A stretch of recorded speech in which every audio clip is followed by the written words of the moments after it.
As a strong believer in the power of storytelling, I'm going to begin by telling you one of my own. I'm going to come out here. In the spring of my freshman year of high school, my mom lost her job. And within a couple of weeks, we couldn't afford our home. We had no choice but to move out and enter our time of transition. Several months of couch surfing with our closest friends who have since become family.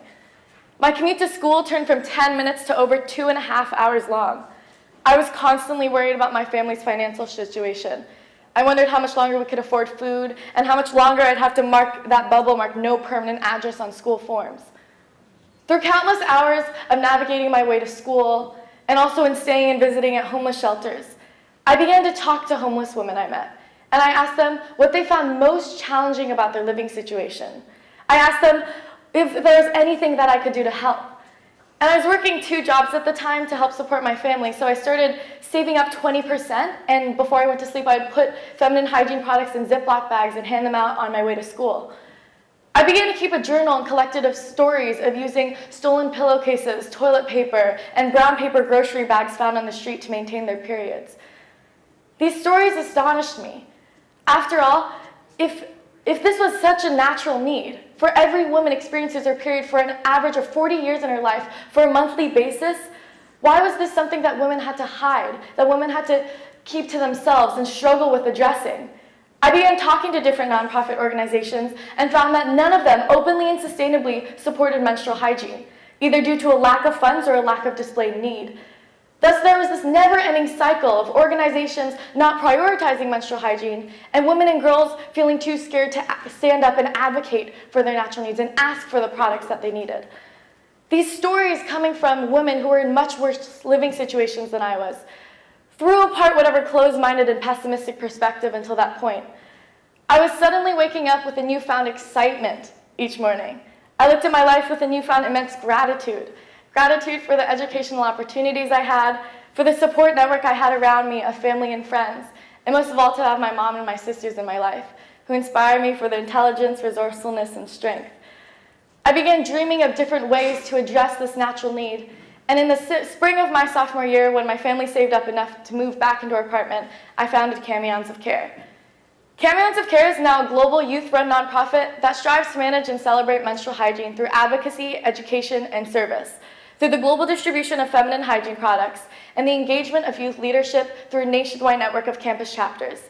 In the last 2 years, our network of 1,700 volunteers has distributed over 10,000 care packages of feminine hygiene products to over 32 nonprofit partners in 10 different states and 7 different countries.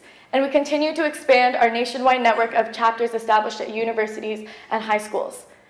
Our products that we distribute come from drives that are held around the community and from producers of the products themselves. As a youth-run and volunteer-run nonprofit, we strive for maximum impact. For every $2 that's donated, another woman's menstrual hygiene is addressed.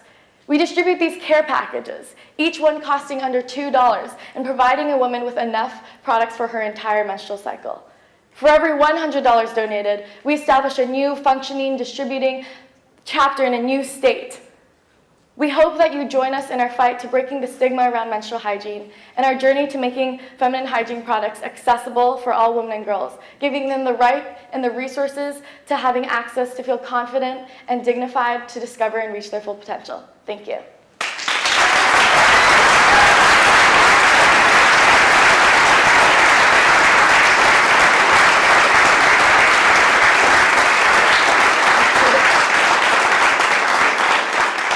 This one deserves open questions if anybody would like to float one or two.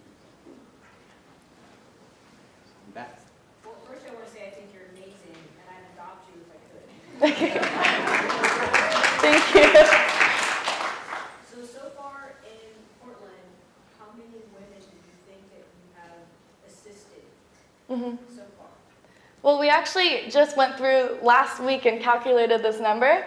And the way we work with distribution is we work indirectly. So we have 29 nonprofit partners here in Portland, Oregon alone, and we make sure to fully stock them with feminine hygiene product care packages year-round.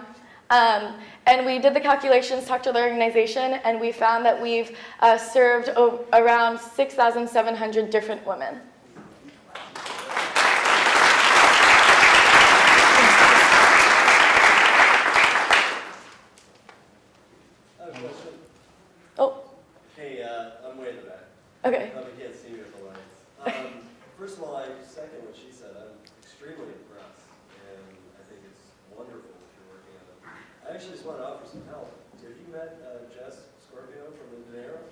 I haven't. I'm going to make that happen for you. Thank you so much. Basically her 10 years ago. Okay, thank you. Yeah. I'll come find you afterwards. I'll email you, don't worry. Okay, thanks. We've got one more down here. Where do you go to school and what's your kind of 2-year plan? Okay, well, so I'm a senior at Catlin Gable right now, which I'm really fortunate to be. My family's on scholarship there. And I just committed, I received a full ride to Harvard College for the fall.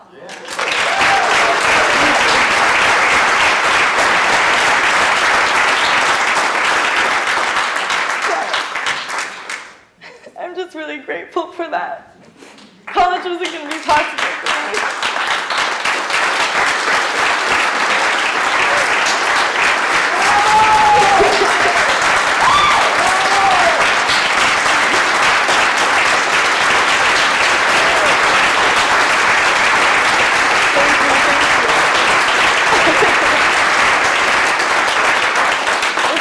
Amazing, you know, going from like being homeless 2 years ago, and I mean, this is a volunteer position for me, so I'm working 2 or 3 jobs on the side with babysitting and everything, and so it's really amazing, and I'm really grateful for the opportunity to go from that, and then working with family drama still, and then going to college. I didn't even think college was possible with our finances, but I'm going to Harvard, so yeah. Now, where can folks send you money? Oh! So if you go to our website, there's a donation page, and we try to make it as easy as possible to donate, you know. And it really makes a difference. Every contribution makes a difference. For every $2, that's another woman helped. And every time we go around, and I give a lot of speeches at different high schools, we really emphasize youth coming onto our board, or youth coming onto our team, and just really collaborating and fostering that social entrepreneurship. Awesome. Thank you so much. Thank you so much.